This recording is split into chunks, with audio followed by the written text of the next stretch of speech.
Hello friends, మీ పిల్లల నేస్తం ఛానల్కి స్వాగతం సుస్వాగతం. మరి ఈరోజు కథలోకి వెళ్దామనేస్తాలు.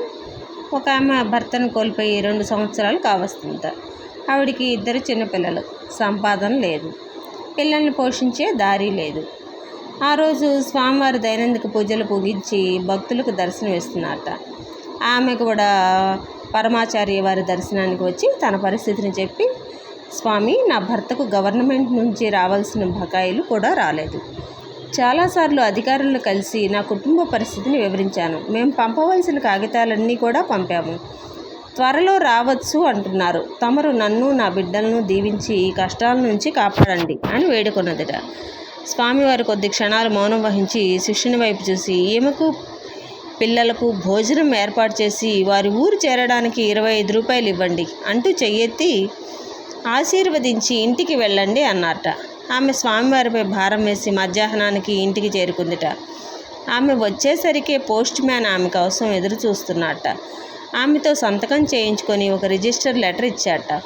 తెరచి చూస్తే దానిలో తన భర్తకు రావాల్సిన 1.5 లక్షల రూపాయల చెక్కు అందులో ఉన్నదిట.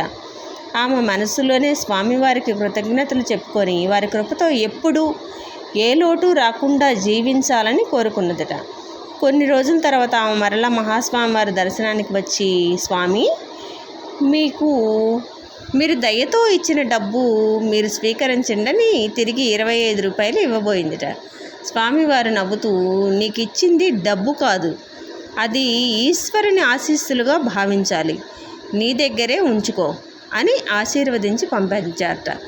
అనేక సందర్భాల్లో స్వామివారి కష్టాల్లో ఉన్న భక్తులకు ప్రసాదంగా పండ్లు, ద్రాక్ష, జీడిపప్పు వంటివి ఒక్కొక్కసారి వారి తీవ్ర అనారోగ్యాన్ని తొలగించడానికి తాము ఒంటిపై ధరించిన విభూతిని కూడా అనుగ్రహిస్తుంటారు. వాటిని మనం భౌతిక రూపంలో ఉన్న పండ్లుగాను విభూతిగాను పరిగణించకూడదు. అవి వారు సంకల్ప బలంతో ఇచ్చిన ఆశీస్సులుగా మనం భావించాలి. కాబట్టి నేస్తాలు, మీకు ఈ కథ నచ్చినట్లయితే మన ఛానల్ని సబ్స్క్రైబ్ చేసుకోండి.